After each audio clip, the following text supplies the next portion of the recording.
Adventist World Radio, the voice of hope.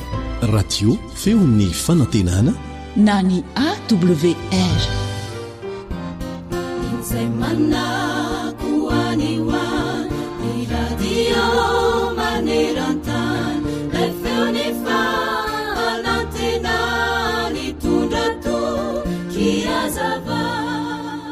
Taona vitsivitsy lasa zay dia hoy ity teratany indiana antsoina hoe Sundar Singh, diso fanantenana nefa tsy manary toky. Fa inona hoy ianao no antony nahatonga azy ny teny toy izany? Nandray ny afatry ny filazaon-tsara avy tamin'ireo tany tandrefana hoy Sundar Singh, nefa dia tany amin'io firenena tandrefan'io ihany no nahitako fahadisom-panantenana voalohany indrindra teo amin'ny fiainako. Hoy ihany mantsy ity teratany indiana ity noho ny teniny hoe ny hevitra fa ahita ny fielezan'ny filazaon-tsara fatratra tany amin'ireo mponina rehetra tany Eropa, saingy ny fanohitra tamin'izany ny tena zava-misy marina, satria maro amin'ireo kristianina no anarany fotsiny fa tsy miaina amin'ny tena maha-kristianina azy, arak'izay voalaza ao amin'ny Jeremia 2:7 manao hoe fa zavatra-dratsy roaloha no nataon'ny oloko, efa nahafoy ahy loharanon'aina izy ka niady lavaka famorian-drano an'ny tenany, nefa lavaka mitritritra tsy mahataon-drano. Ary izay indrindra no nahatapa-kevitra n'ilay teratany indiana hoe anao izay azoko atao aho ary tsy handiso fanantenana ny hafa. Tamin-dranomaso feno sento no namarana ny Sundar Singh teratany indiana izany teny izany. Eny, zavatra tsy tokoa mantsy ho izy ny manao izay mampalahelo an'Andriamanitra. Manantena antsika hamaly fitia azy mantsy io raintsika be fitiavana io rehefa manome voninahitra azy ny fiainantsika. Ary izay indrindra no nahatonga ny tenin'Andriamanitra hampirisika antsika hanao ny tsara mandrakariva ka nametraka ireto teny ireto ao amin'ny Timoty 2:1-5 manao hoe fa aoka ho fantatrao zao fa any am-parany any dia hisy andro mahaory fa ny olona ho tia tena, ho tia vola, ho mpandoka tena, mpiavonavina, miteny ratsy, tsy manora isireny, tsy misaotra, tsy manady izay masina, tsy manam-pitiavana, mpanontolo fo, mpanendrikendrika, tsy mahony-po, loza be, tsy tiany tsara, mpamadika, kiriana, mpieboebo, tia ny fahafinaretana mihoatra noho ny fitiavana an'Andriamanitra.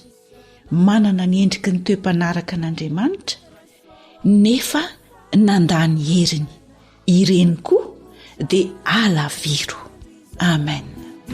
Miteny ny Baiboly hanisan'andro mofonaina raisoao ampofazamalaina fatomotrany andro izao.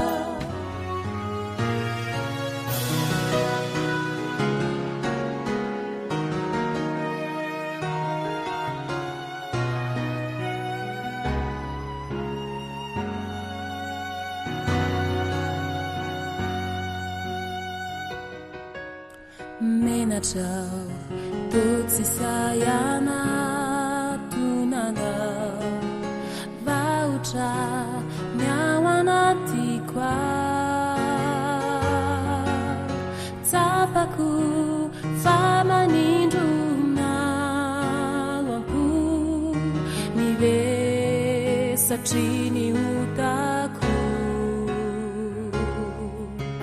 menatrao matahotrao nefa hoaiza motompo no alehako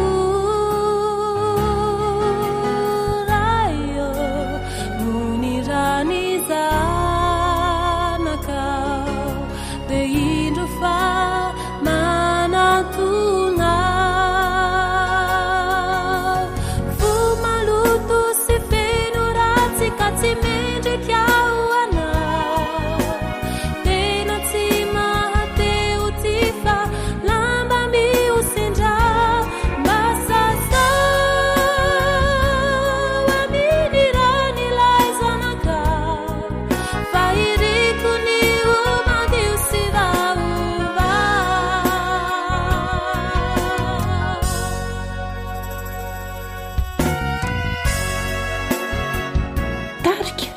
hanitry Kristy.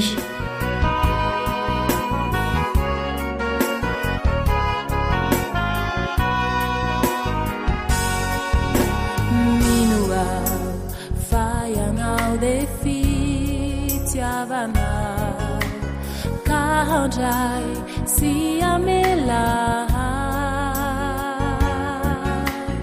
rekofa zay manatonanao de tsy mba misy lavina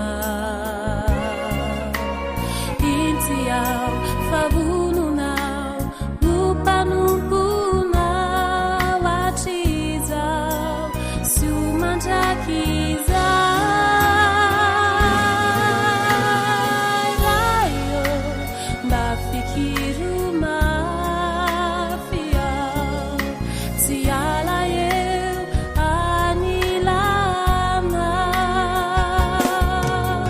fu maluto sy feno ratsy ka tsy mendrikao anao tena tsy mahateo ty fa lama miosindra masasa aminy ranilay zanakao fa iriko ny omadio sy vaova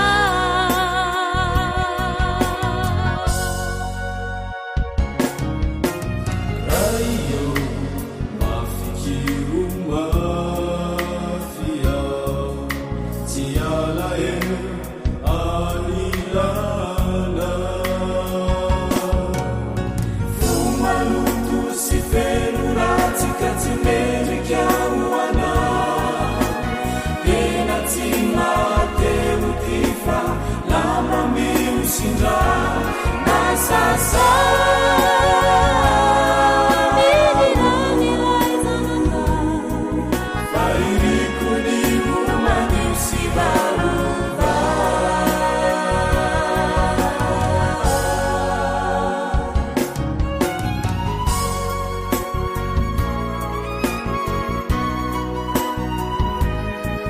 fa iriko ny omadio sy vaova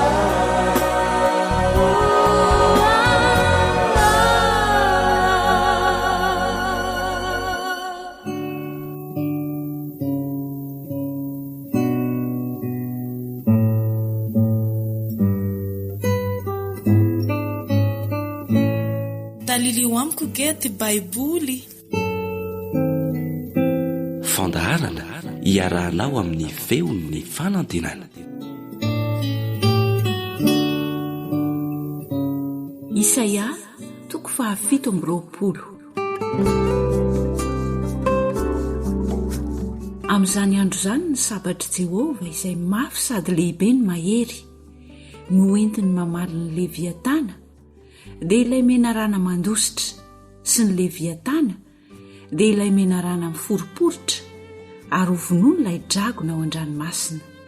Amin'izany andro izany no iranareo ny amin'ny tany mboloboka azona divay mahery hoe iza Jehova no mpiaro io. Isaky nindray ny mpimaso no andemako azy, fandrao misy manimba azy na andro na alina dia miaro azy aho. Tsy misy fahatezerana ato amiko, enganeka hisy hery sy tsilo eto anatrehako hiadiako. Dia hiroatako ireo ka hodorako avokoa. Fa raha tsy izany dia oka hifikitra amin'ny heriko kosa izy ka hiavana amiko. Eny, oka hiavana amiko izy. Amin'ny andro avy dia hamaka tsara Jakoba ary Israely hamony sy hitsimoka ka hameno izao tontolo izao amin'ny fahavokarany.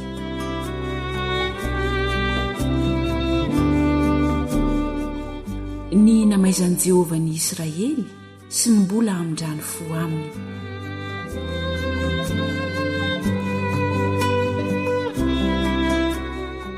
Moa tahaka ny namelezana izay namely azy va no moa namelezany azy koa, ary tahaka ny namonono izay novonono va no mba namonono azy koa.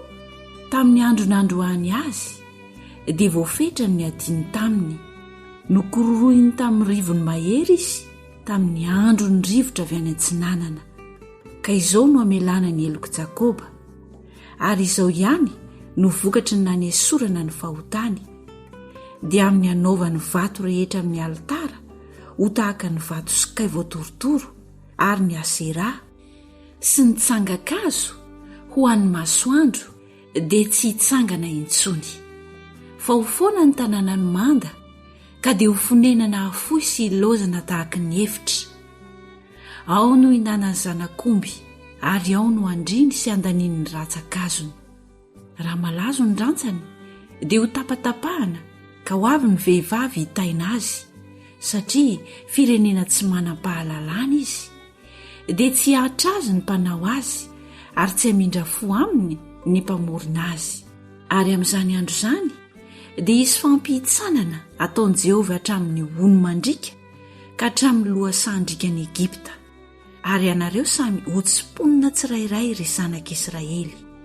ary amin'izany andro izany koa no hitsofana anjomara lehibe dia ho avy izay very tany amin'ny tany Asiria sy izay efa voaroaka tany amin'ny tany Egipta ka iankohaka eo anatrehan'i Jehovah ao amin'ny tendrombohitra masina any Jerosalema.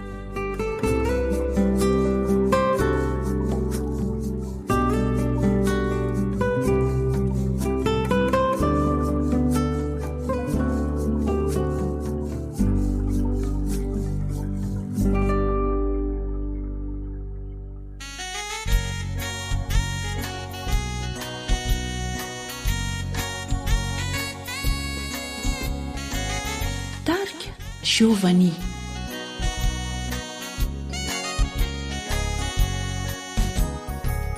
Alohatsika ndeha hivavaka, hivavaka, hivavake, hivavaka minandra manitra ilay nangarotsika.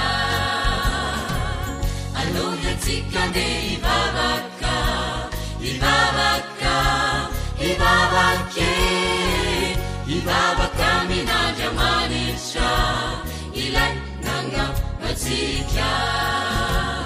Aloeke, alozala, alofonya sanandra manitra, alobabe, aloine, alohande hivavake.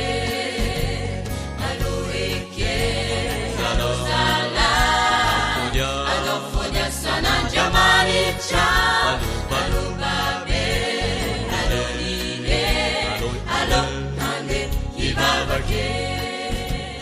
Ankoatra ny fiainoana amin'ny alalan'ny podcast dia azonao atao ny miaino ny fandaharany radio AWR sampana teny malagasy amin'ny alalan'ny Facebook isanandro amin'ny ity page ity AWR feon'ny fanantenana. Hivavaka, hivavake, tifiainana mivalivalika, anipnutsa indrindra.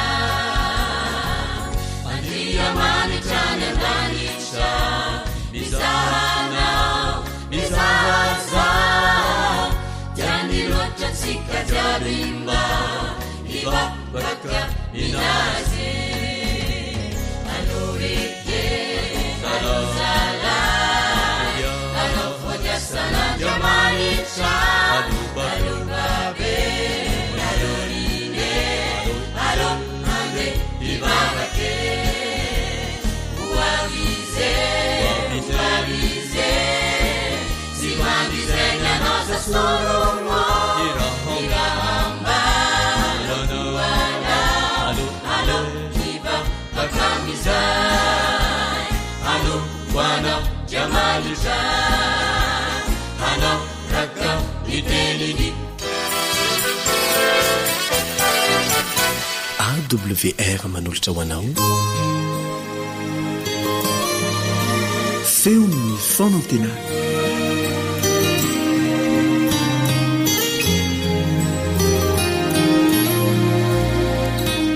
Misaotranao tsy mandiso fotoana amin'ny fiarahantsika mifampahery miara-mianatra ny tenin'Andriamanitra amin'ny alalan'ity onjam-peon'ny feon'ny fanantenana ity.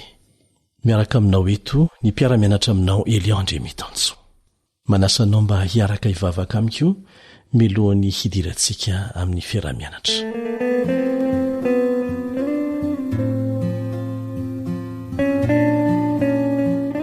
Rainay izay ny an-danitra ho amasinina ny anaranao ho tonga ny fanjakanao atao ny sitraponao ity atany tahaka ny an-danitra eo amin'ny fiainany tsirairay aminay eo amin'ny fiainany isam-pianakaviana eo amin'ny fiainany fiangonanao sy ny firenenay. Angatahanay ny famelan-keloka feno avy aminao dia meteza ianao mba hampianatra anay ny teninao amin'ny anaran'i Jesosy. Amen.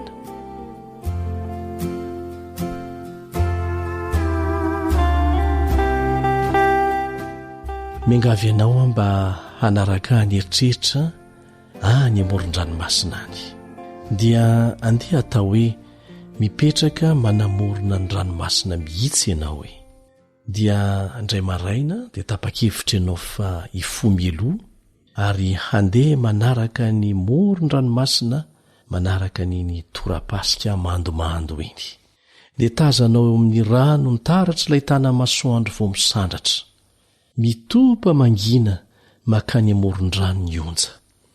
Raha mbola manaraka ny torapasika ampato nininy ianao dia voatsikaritra ao fa misy dia tongotra eo anoloanao. Avy eo ianao dia nahita dia tongotra anankiray indray fandrony fantelony dia nitazana trany amin'izay farataza ny masonao ianao fa tsy nahita na iza na iza. Inona re no ambaran'ireo dia tongotra ireo aminao hoe tsotra ihany no lazainy izany aminao. Na dia tsy nahita na iza azy ianao dia famantarana mazava aminao ireo dia tongotra ireo fa efa nisy olona nandeha teo alohanao. Efa nisy olona nandeha tamin'ny torapasika teo alohanao. Dia metraka fanontaniana hafa aminao indray aho. Raha mitsangana ivelan'ny trano ianao, ny trano izay misy anao, ka mijery ny manodidina, inona re no hitanao hoe ahi-maitso, torapasika, hazo, tendrombohitra sy avoana, voninkazo, renirano, farihy mahafinaritra, angamba koa mahita biby ianao. Ary raha mbola eo am-pitsanganana eo ianao, inona re no hijoroanao eo hoe inona ny eo ambanin'ny tongotrao? Mitsangana eo amin'ny velaran'ny tany ianao. Dia atrakao indray masonao, inona no hitanao? Amin'ny andro mety ahita masoandro, rahona, lanitra, amin'ny alina dia mety ahita kintana na alikisa na volana ianao. Dia lasa ny sainao manao hoe ahoana ny nahatongavana ireny teto? Ahoana ny nahatongavanao teo? Iza ny nanao anao? Misy milaza fa avy amin'ny sela tsotra avy any anaty ranomasina any no nanomboan'ny fiainanao. Ireo sela ireo indray hono dia nitombo ka lasa zava-mananaina kely avy amin'ny sela marobe dia afaka atapitrisy taona maro izay tsy azonao hamarinina akory dia ireo indray no miova ho zava-boary madinika izay afaka mihetsika sy mikisaka avy amin'ny ranomasina ho amin'ny tany maina izay hanirin'ny tongony. Olona tapitrisany tamin'ny vanim-potoana ny fandimby no ny fanazavana maro sy samy hafa tanteraka ny amin'ny fomba ny andohany zao tontolo izao sy ny tany ary izay rehetra miaina. Misy amin'izy ireo mino fa nisy Andriamanitra namorona nanao an'ireo rehetra ireo. Nefa iza io Andriamanitra io? Maro ny Andriamanitra ivavahan'ny olona amin'izao fotoana izao. Bouddha fanarian'izany ianao, Mohamed, Shinto, ny Andriamanitra ny Indiana sy ny maro hafa koa. Samy milaza ny Andriamaniny ho ambony indrindra avokoa ny mpanaraka ireo Andriamanitra ireo. Nefa move fantatrao fa amin'ireo Andriamanitra rehetra eto an-tany dia ny iray amin'izy ireo ihany no nilazany tenany ho mpamorona ny zavatra rehetra. Ary io Andriamanitra io dia ny Andriamanitry ny Baiboly.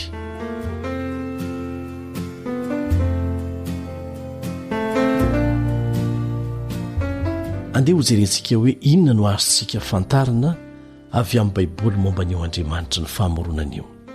Raha mahita trano ianao, efa tonga tao an-tsainao ve fa angamba nanao ny tenany ihany izany trano izany? Dia amaly ianao hoe tsia, tsy misy trano nanamboatra ny tenany. Azonao an-tsaina fa nisy nanamboatra io trano io. Raha mahita lalana ianao, mety ho ny hevitra ve no fa ny lalana ihany nampisy ny tenany sa nisy nanamboatra? Nefa ny lalana sy ny trano dia mbola tsy misy heviny raha hoarina amin'izao tontolo izao sy ny olona izay nanamboatra azy. Noho izany, rehefa mijery ny olona, ny biby sy ny kintana ianao, tsy midika ve zany fa nisy nanamboatra izy ireny? Nisy namola vola ireo zavatra rehetra ireo, ary nisy nahary. Hanompoka hianatra momba an'Andriamanitra izay nilaza ho mpamola vola sy mpamorona ny zavatra rehetra isika. Dia atombokontsika amin'izay voalazan'ny tenin'Andriamanitra izany. Dia ny Baiboly izay manambara ny asan'Andriamanitra tamin'ny famoronana ny tany sy izay rehetra eo aminy. Hojerentsika ary ny zavatra niseho tamin'ny andro voalohany namoronan'Andriamanitra izao rehetra izao. Ao amin'ny Genesis 1:1 dia lazainy fa tamin'ny andro voalohany Andriamanitra nary ny lanitra sy ny tany. Eo amin'ny 9 dia izao ny voalaza, ary Andriamanitra nanao hoe misy mazava dia nisy mazava. Tsy hoe nisy hatramin'izay zany ny mazava, fa Andriamanitra ny namorona ny mazava. Ao amin'ny Genesis 1:4 sy ny 5 dia voalaza fa hitan'Andriamanitra fa tsara ny mazava, dia nampisaran'Andriamanitra ny mazava sy ny maizina, dia nisy ny hariva, nisy maraina, andro voalohany zany.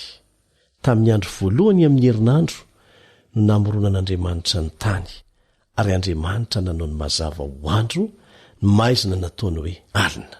Izay ny hitantsika eo amin'ny Genesis 1:1-5.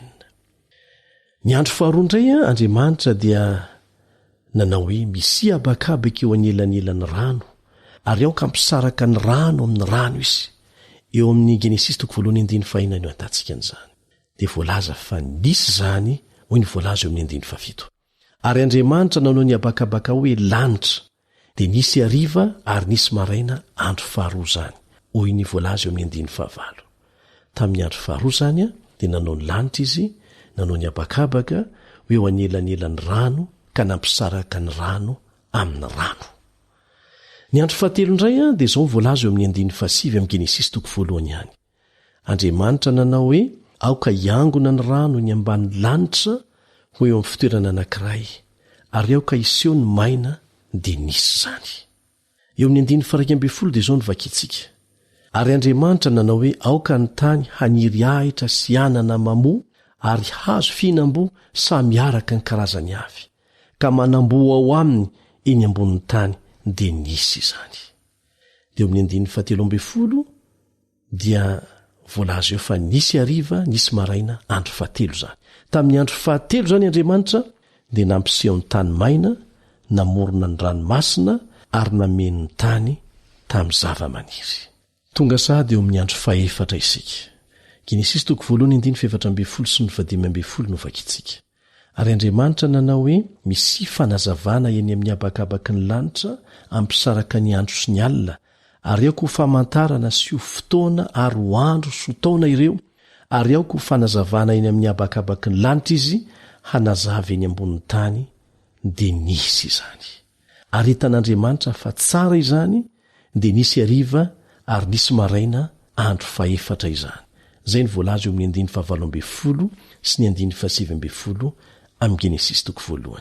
Raha fitinina izany, dia tamin'ny andro fahaefatra Andriamanitra no nametraka ny volana sy ny kintana ary ny masoandro teny amin'ny lanitra.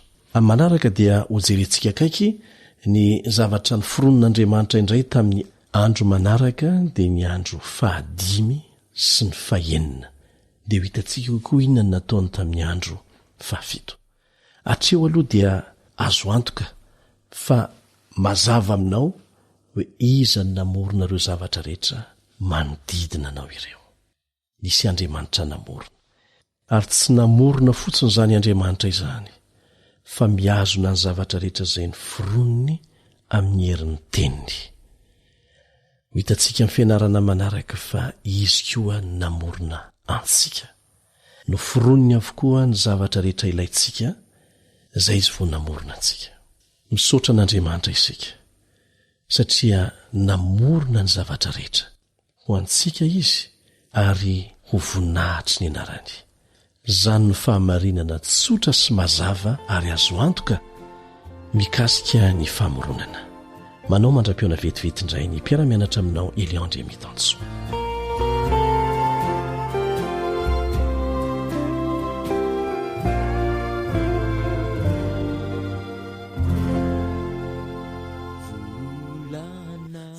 tanàna kitana tena soa avoko.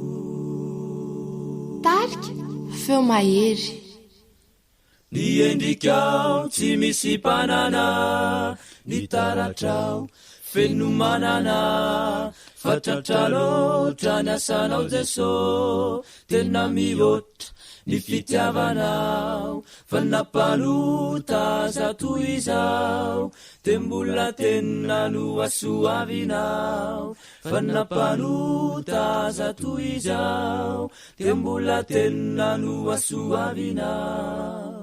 Tontoloso tena saravoko avoko tontoloso tena saravoko avoko. Fatratra loatra ny asanao Jesosy tena mihoatra ny fitiavanao fa nampanota zato izao de mbola tena no asoavinao fa nampanota zato izao de mbola tena no asoavinao fa nampanota zato izao de mbola tena no asoavinao fa nampanota zato izao de mbola tena no asoavinao fa nampanota zato izao de mbola tena no asoavinao fa nampanota zato izao de mbola tena no asoavinao fa nampanota zato izao de mbola tena no asoavinao. Volana kitana tontoloso tena saravoko.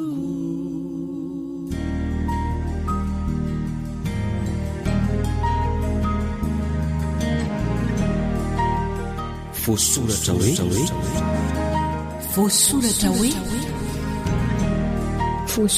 hoe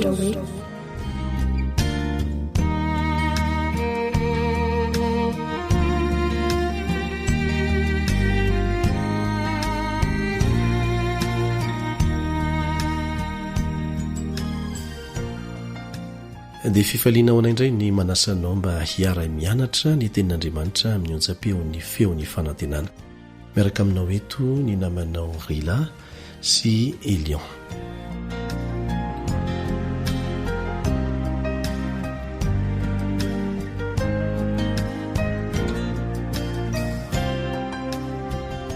Ny mikasika ny Kristy manerana ny Baiboly manontolo no resantsika eto anio. Jesosy Kristy voalaza ao amin'ny soratra masina, tsy angano fa tena voalaza ao anatin'ny soratra masina, ary Jesosy tenany mihitsy no nilazan'izay ao amin'ny Jaona 5:7-13. Jaona 5:7-13. Dinihinareo ny soratra masina satria ataonareo fa ao aminy no hanananareo fiainana mandrakizay ary ireny ny manambara. Mazava ny voalazan'i Jesosy voarakitra ao amin'ny bokin'ny Jaona 5:7-13 fa manambaran'i Jesosy ny soratra masina. Ny soratra masina no resahana eto tamin'izay fotoana izay dia mbola ny testameta taloha satria mbola tsy vita ny testameta vaovao. Amin'izao fotoana izao zany dia ny Baiboly manontolo ny soratra masina, tsy azonao hoe sorona mihitsy zany ny testameta taloha rehefa miresakitsika hoe ny Baibolina ny soratra masina. Fantaniana manaraka izay mipetraka dia hoe ny amin'iza moa zany no nisoratan Mosesy sy ny mpaminany, izay raha dika dia ny amin'ny testameta taloha. Vakitsika izay voalaza ao amin'ny Jaona 1:5-7. Jaona 1:5-7. Filipo kosa nahitany Natanaela ka nanao taminy hoe, efa hitanay ilay nisoratan Mosesy tao amin'ny lalàna sy nosoratany mpaminany, dia Jesosy zanak'i Josefa avy any Nazareta. Mazava zay, ny amin'iza no nisoratan Mosesy sy ny mpaminany? Ny amin'ny Jesosy. Jesosy dia aty amin'ny testameta vaovao vao hitantsika, fa ny faminaniana milaza momba azy ao amin'ny testameta taloha manontolo izay nisoratan Mosesy sy ny mpaminany dia mazava tsara ny fanambarana nataony jaona eto. Misy boky ao amin'ny baiboly ao izay mety nahafantaran'ireo mpianatra tsara momba ny fahafatesana sy ny fitsanganan'i Kristy tamin'ny maty. Ndio vakitsika ny ao amin'ny Luka 4:20 ka ny 5:20 ka hatramin'ny 7:20 dia azontsika vakina ihany koa ny asin'ny apôstôly 7:20 andiny ny 2 sy ny 3. Jerentsika aloha zay ao amin'ny Luka 4:20 ka ny 5:20 sy ny manaraka. Dia mba avelanay ho anao kosa ny mamaky izay voalaza ao amin'ny asin'ny apôstôly 7:20 andiny ny 2 sy ny 3. Aroa izy taminy, ry adala sy votsasaina ka tsy mino izay rehetra nolazain'ny mpaminany. Moa tsy tokony niaritra izany va Kristy ka hiditra any amin'ny voninahiny? Dia nanomboka hatramin'ny Mosesy sy ny mpaminany rehetra izy, ka nanambara tamin'ny hevitry ny teny milaza azy ao amin'ny soratra masina rehetra. Hatrany amin'ny boky Genesisy dia efa ahitantsika ny mikasika any Jesosy. Misy tsy lioteny voalaza mikasika n'ity mpanavitra ity, mikasika an'i Jesosy izany. Raha voalatsaka tao amin'ny fahotanany olona dia niditra ny sehatra Andriamanitra, ary Jesosy no voalaza ny faminaniana eto. Genesisy 3 ka ny 4:12 sy ny 15. Genesisy 3 4:12 sy ny 15.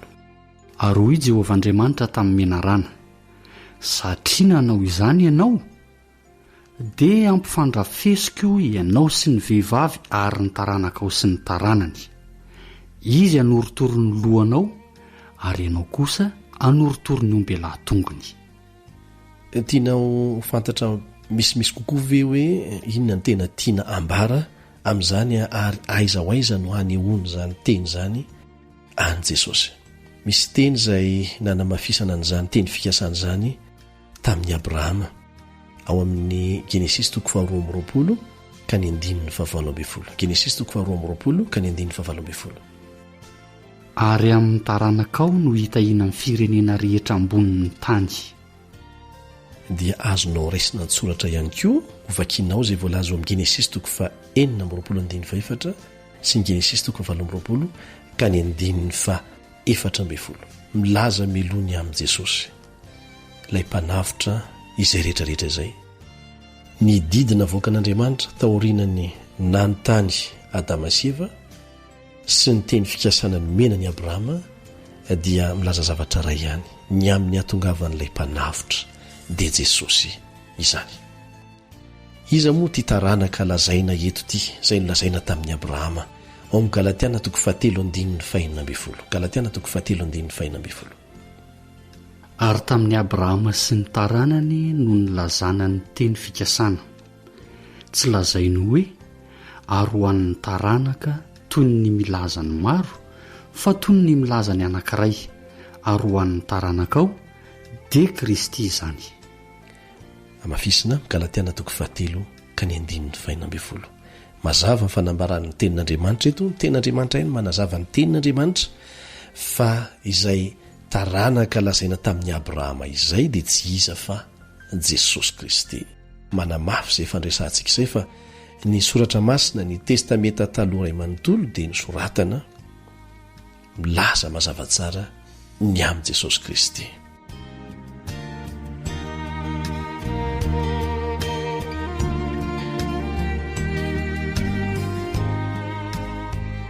Iza moa no nampanantenan'Andriamanitra fa irahany hitarika ny olony zanak'Israely ho any amin'ny tany nampanantenaina. Hojerentsika izay voalaza amin'ny Exodosy 3:20 ka ny 20. Exodosy 3:20 ka ny 20.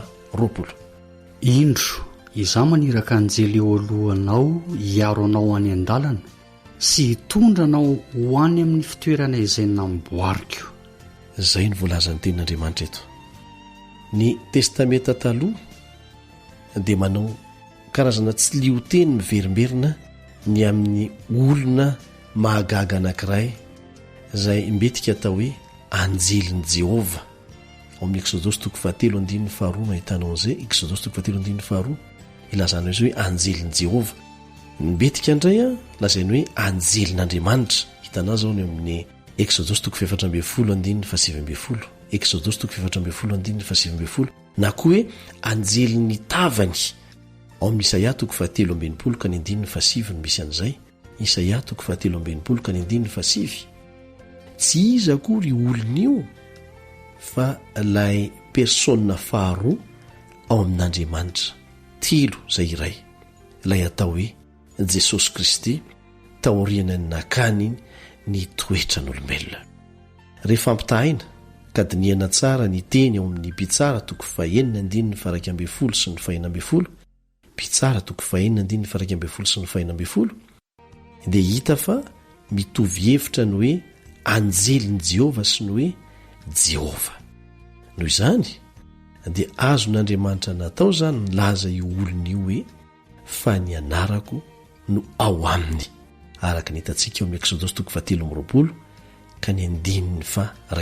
Exodus 7:20 ka ny 2:20 ho Jesosy eo amin'ny testamenta vaovao zay nahita dia nahita ny ray, mampitovy tsara ny maha izy azy amin'Andriamanitra ray eto Jesosy tenany mihitsy. Ao amin'ny Jaona 4:20 ka ny 7 izany. Misy andininy ao amin'ny epistily ho an'ny Hebreo zay manamafy zany fanambarany zany fa Jesosy no voalaza ao fa famirapiratany voninahiny sy endriky ny tenan'Andriamanitra indrindra.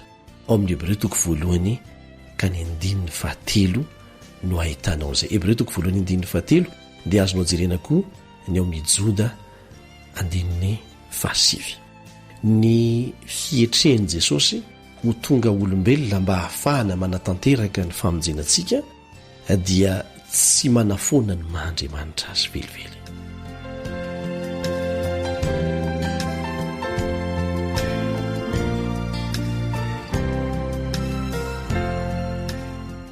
Inona moa no anarana mbola anonana ny Kristy ihany koa ao amin'ny soratra masina ankoatra n'ilay hoe anjelin'i Jehova. Eo koa ny hoe anjelin'ny tavany na koa hoe anjelin'Andriamanitra. Ndio vakitsika izay voalaza amin'ny Korintiana 1:10 ka ny 4. Korintiana 1:10 anarana hafa ihany koa anonana ny Kristy. Ary izy rehetra nisotro ny fisotrom-panahy iray ihany, fa nisotro tamin'ny vatolampy fanahy izay nanaraka azy izy, ary Kristy izany vatolampy izany. Dia mbola omenanao koa reto andininy reto manamafy an'izay. Kristy eto dia voalaza fa vatolampy.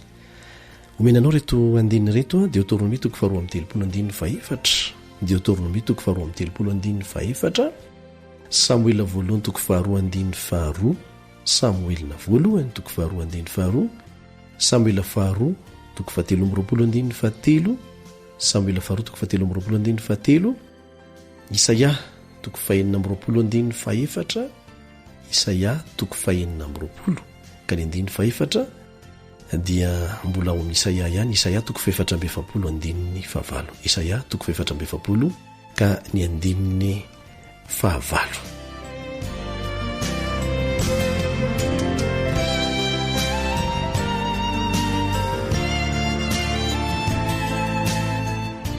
Hamaranantsika azy namanarivo ny amin'ny nahaterahan'i Kristy, ny fiainany, ny fijaliany, ny nahafatesany ary nitsanganany tamin'ny maty. Toerana aiza moa no tsy maintsy ahaterahan'i Kristy araka ny teny faminaniana voalaza ry amin'ny testamenta talohary. Efa voalaza milony amin'izany. Ny zavatra tiana mafisina eto dia ny hoe milaza tsara ny amin'i Jesosy ny testamenta taloha. Faminaniana mikasika azy avokoa ny voalaza ao. Mika 5 ka ny 1 aiza ny tsy maintsy ahaterahan'i Kristy. Fa hita ny faminaniana milo zany. Fa ianao ry Betlehema Efrata, izay kely tsy tokony ho isan'ny arivon'ny Joda akory, dia avy aminao no ivoahan'ny anankiray ho mpanapaka ho aho ao amin'ny Israely.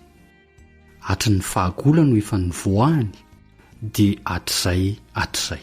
Amafisina Mika 5:1 misy an'izay. Efa voalaza milo fa any Betlehema ny Efrata, any Jesosy no teraka. Ary dia hitantsika fa tanteraka tokoa izay voarakitra ao amin'ny testameta vaovao bokinina ao amin'ny testameta taloha indray ary a no misy ny fitantarana ny fiainana sy ny fijaliana ary ny fahafatesany mesia lava dia lava io ravakina fa dia angatahana ianao mba hamaky fa ny toko fatelo amin'ny 50 amin'ny Isaia dia milaza an'izay mazava tsara. Isaia toko fatelo amin'ny 50 manontolo milaza tsara, mitantara tsara ny amin'ny fiainana, ny fijaliana ary ny fahafatesany Kristy. Zay indrindra nisy karazana fampijaliana izay tsy maintsy namelezana ny Mesia araka ny voalazany Davida. Efa fantatra miloa zany fa tsy rehefa tonga tetỳ akory Jesosy ary tratran'izay fampijaliana izay ao amin'ny bokin'ny Matio voafantatra ny amin'izay fa efa fantatra tany amin'ny testameta taloha zany ao amin'ny Salamo 2:20 ka ny 5:12 sy ny 7:12 novakitsika. Salamo 2:20 5:12 sy ny 7:12. Ny fiangonan'ny ratsy fanahy manimitra manindrona ny tongotro aman-tanako izy mahisa ny taolako rehetra. Endrika ny ahoana ny fampijaliana nahazo an' Jesosy izay voalazany faminaniana amin'ny Salamo 2:20 zay. Inona moa ny boky izay nanoratana mialoha ireo teny Kristy tamin'ny fotoana izay nialany aina. Milaza an'izay ny ao amin'ny Salamo 2:20 ka ny 1:1. Salamo 2:1. Andriamanitro, Andriamanitro, nahoana ny dia mahafoy ahy ianao. Voarakitra ao amin'ny Salamo 2:20 ka ny 1:1 zany dia hitantsika ao amin'ny Matio 7:20 ka ny 1:47 koa nefa izay. Fa voalaza miloza iteny Jesosy olazainy teo am-pialanaina izay. Dia misy teny anankiray koa izay efa nolazainy ary dia voarakitra ao amin'ny Luka 7:20 zay aty aoriana fa efa hita miloa zay fa voalaza miloa ao amin'ny Salamo 1:30 Salamo 1:30. Eo an-tananao no atolotro ny fanahiko. Zay teny anankiray koa nataon'i Jesosy teo am-pialanaina voarakitra miloa ary amin'ny testameta taloha amin'ny Salamo 1:30 dia mbola niverina tsara amafisitsika amin'ny Luka 7:20 Aty amin'ny testameta vaovao zany. Aty amin'ny testameta vaovao zany. Efa voambara miloa ao amin'ny bokin'ny Salamo ihany koa ny fitsanganan'i Kristy tamin'ny maty. Ahoana ny fomba nilazany mpanao salamo an'izany ao amin'ny Salamo 1:20 ka ny 1:10 sy ny 1:11. Salamo 1:20 ka ny 1:10 sy ny 1:11. Fa tsy ho foinao ho any amin'ny fiaina-tsy hita ny haiko. Tsy amela ny iray masina ho latsaka ao amin'ny lavaka ianao, ampahafantatra ny lalanaina ianao. Raha marianao tsara rehefa mamaky an'ilay hoe iray masinao ianao dia amin'ny renitsoratra ilay sy ilay hoe masinao. Rehefa mirenitsoratra ohatr'izay izy dia mahazava tsara fa Andriamanitra io. Tsy amelan'i Jesosy izay Andriamanitra ilay iray masina ho latsaka ao amin'ny lavaka ilay Andriamanitra ray. Tsy maintsy hitsangana amin'ny maty izy. Efa voalaza miloa ary amin'ny testameta taloha izany dia azonao vakiana ihany koa ny ao amin'ny Asin'ny Apôstôly 2 ka ny 5:20 ka hatramin'ny 1:30. Asin'ny Apôstôly 2 ka hatramin'ny 1:30 sy ny Isaia 7:50 ka ny 10:10. Efa betsaka izay fiaraha-mianatra teto izay raha diso be loatra dia tsy ho tadidy indray fa inona kosa azonao fahalalana ny tombo ny amin'izay fananananao teo aloha izay fiaraha-mianatra teto izay sahoana namana rivo. Ya, marina zany namana Elion. Dia izay koa zany no ametrahanay mirahalahy ny mandra-piaona ho amin'ny manaraka indray raha sitrapon'Andriamanitra. Veloma tompoko. Veloma tompoko.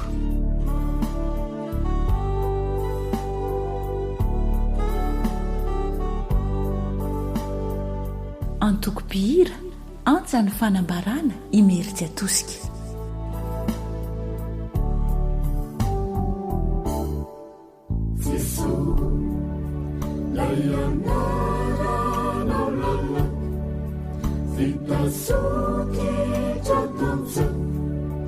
Fumi tempo alla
AWR téléphone 034 06 797 62 033 07 170 70.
Faniteninao no fahamarinana. Taridalana manokana fianarana baiboly avoaka ny Fiangonana Adventista maneran-tany. Iarahanao amin'ny radio feo ny fanantenana.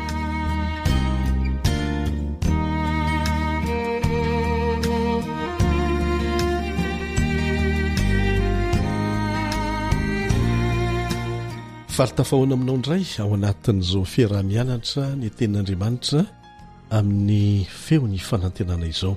Miaraka aminao hatrany ny mpiara-mianatra aminao Ilion Andriamitanso. Mitohy hatrany ny asa mandra-pahatonga ny fotoana tsy hahafahana manao an'izany intsony. Fampivavaka isika mba samy havita ny adidiny amin'ny fitoriana ny filazantsara, indrindra fa ny fitoriana ny afatry ny anjely telo.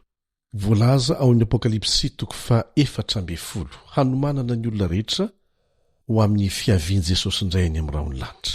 Efa ela no nanomboka ny fitoriana ny afatry ny anjely telo, efa tany amin'ny taona 470 fa amin'izao fotoan'izao izy dia miamafy ny fitorianan'izany.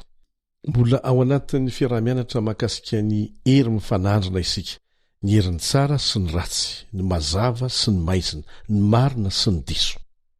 Ireo vavolombelona roa izay ny lohateny lesintsika mandritra ny andro vitsivitsy. Ireo vavolombelona roa ho hitanao amin'ny atsipirian'ny lesona ny mahakasika an'izany. Fa hiaraka hivavaka aloha isika.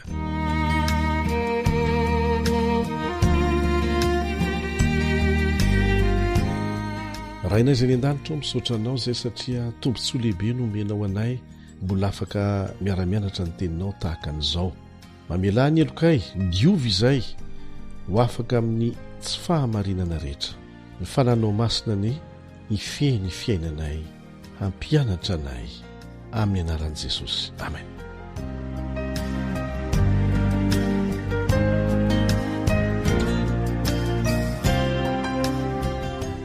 Tsy anjery aloha ary, ilay andiny no fantenana ho atao tsy anjery, tsy lava kanefa manandanja. Isaia 7:15. Isaia 7:15. Azonao an-tsaina angamba? Maina ny ahitra, malazo ny voniny, fa ny tenin'Andriamanitra dia aharitra mandrakizay. Averintsika, eto ihany io dia haitsika. Maina ny ahitra, malazo ny voniny, fa ny tenin'Andriamanitra dia aharitra mandrakizay. Anjaranao indray ary mamerina. Maina ny zay mihitsy, fa ny tenin'Andriamanitra dia aharitra mandrakizay. Misaotra tompoko. Ary nanamafy an'izany Jesosy eo amin'ny Matio 4:4-5:30. Matio 4:4-5:30 manao hoe: ny lanitra sy ny tany ho levona, fa ny teniko tsy mba ho levona. Ary miveriny intelo zany ao amin'ny filazantsara, ao amin'ny Matio, ao amin'ny Marka ary ny Lioka. Dia samy ahitana an'izany.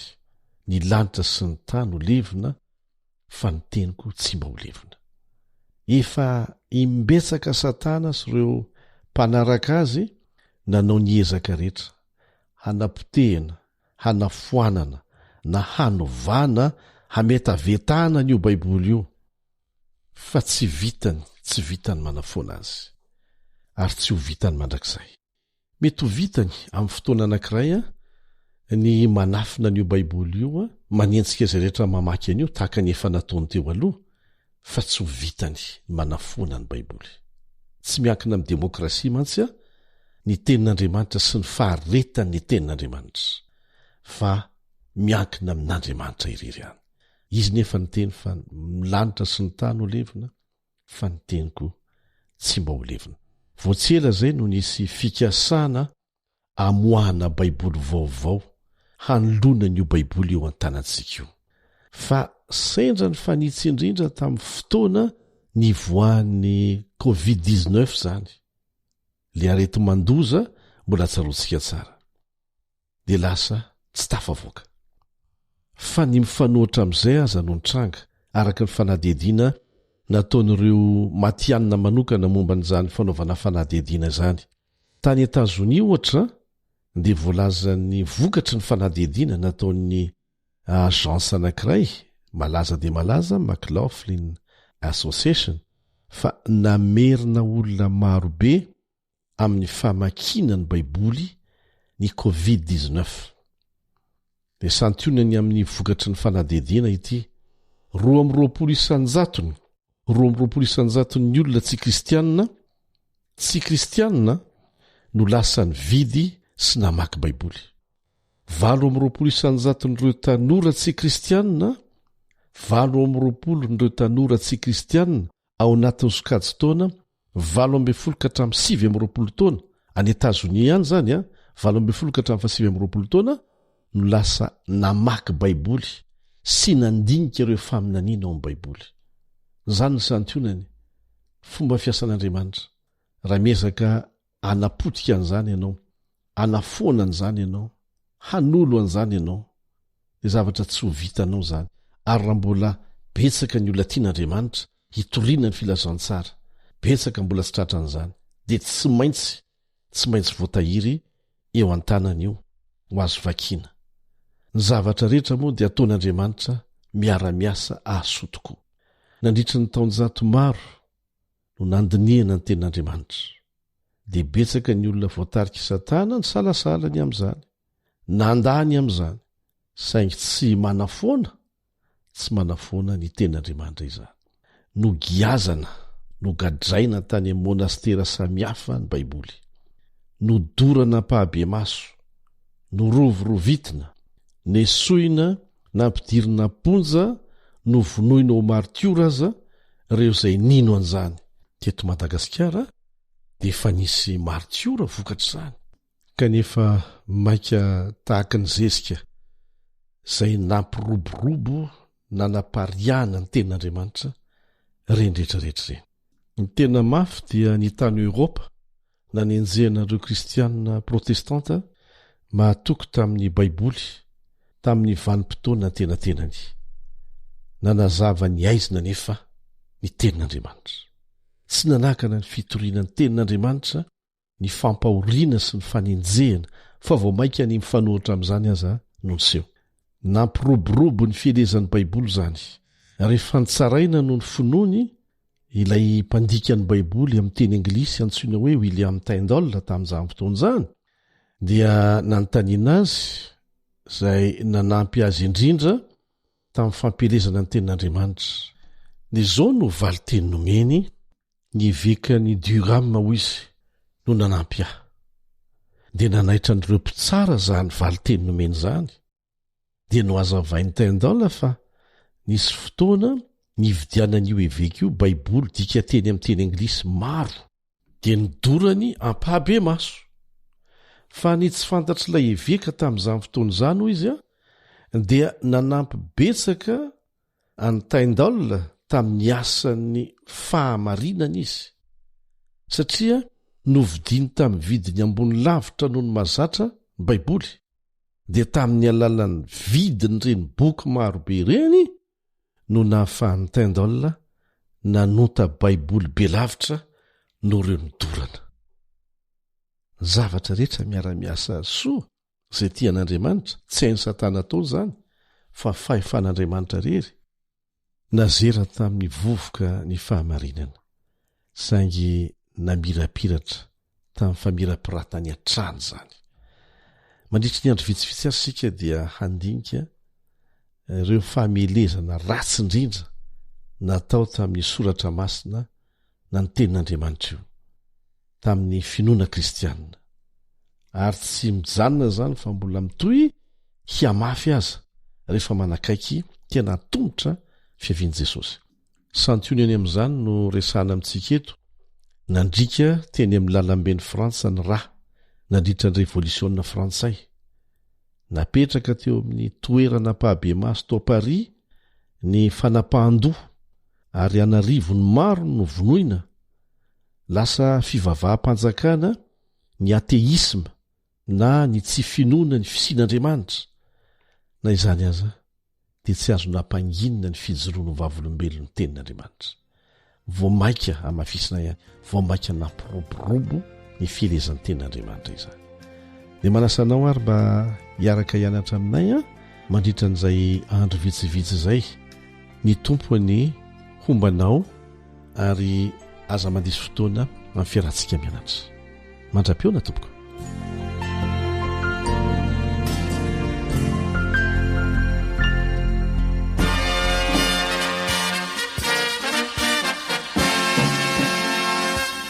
Adventist World Radio, the voice of hope. Radio femon'ny fanantenana. Ny farana treto ny fanarahanao ny fandaharan'ny radio feo fanantenana na ny AWR amin'ny teny malagasy. Azonao ataony mamerina miaino sy maka maimaimpoana ny fandaharana vokarinay amin'ny teny pirenena mihoatriny 100 amin'ny fotoana rehetra. Raisoaryn'ny adresy ahafahanao manao izany. awr.org na feofanantenana.org.